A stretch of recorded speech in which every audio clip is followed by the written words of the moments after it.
It seems like a fairly simple problem. It's pulling the cars too much to the right, so a lot of people end up in your ditches. There's a lot of road work in the city that I'm living in. There's orange cones. There's been orange cones since the beginning of high school.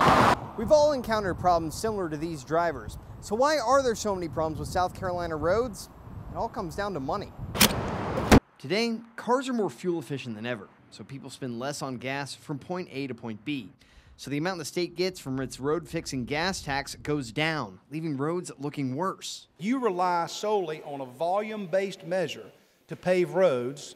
We are in for a future train wreck. Lawmakers tried what they thought would be an equally simple solution.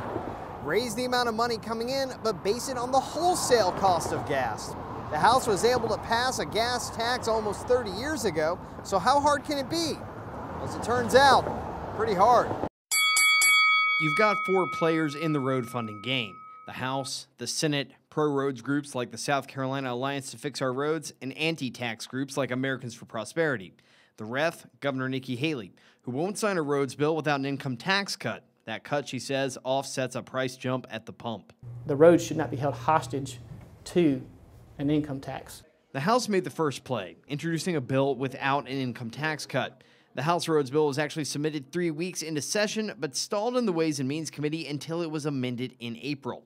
An income tax reduction that was Mr. Brian White's provision. The Alliance to Fix Our Roads used those 2 months to drum up support for the plan. 10 phone calls to a senator means that that is a problem. Americans for Prosperity used the same strategy, campaigning against the gas tax. We've been educating folks around the state, letting them know how to contact their legislators. We've been doing mail. Letters like these flooded Senate offices, but lawmakers say AFP missed the mark on what the gas tax money is for. Their facts were not straight.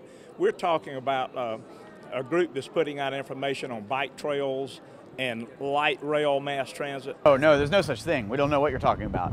Look, the Department of Transportation wrote up their 20-year plan, and in that 20-year plan, they want to spend $5.3 billion on light rail, bicycle trails, bus lines. That same report does point out none of those plans are set in stone. If you're going to fight that battle where you don't even want to let it come out and be considered or debated, then you know, you can sway people to say, you know, hey, this is a large tax increase.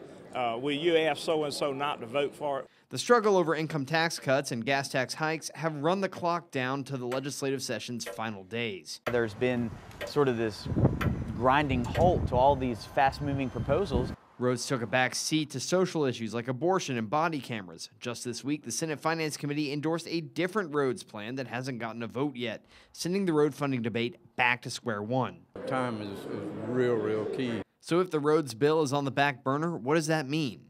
It means 41,000 miles of state-owned roads, most of them small and rural, go another year with a shrinking money pot for repairs. They have the highest fatality rates in the country on those secondary routes. And it means less money for you. According to a national travel research group, TRIP, the state of South Carolina's roads cost you on average an extra $1,250 a year in car repairs and lost travel time.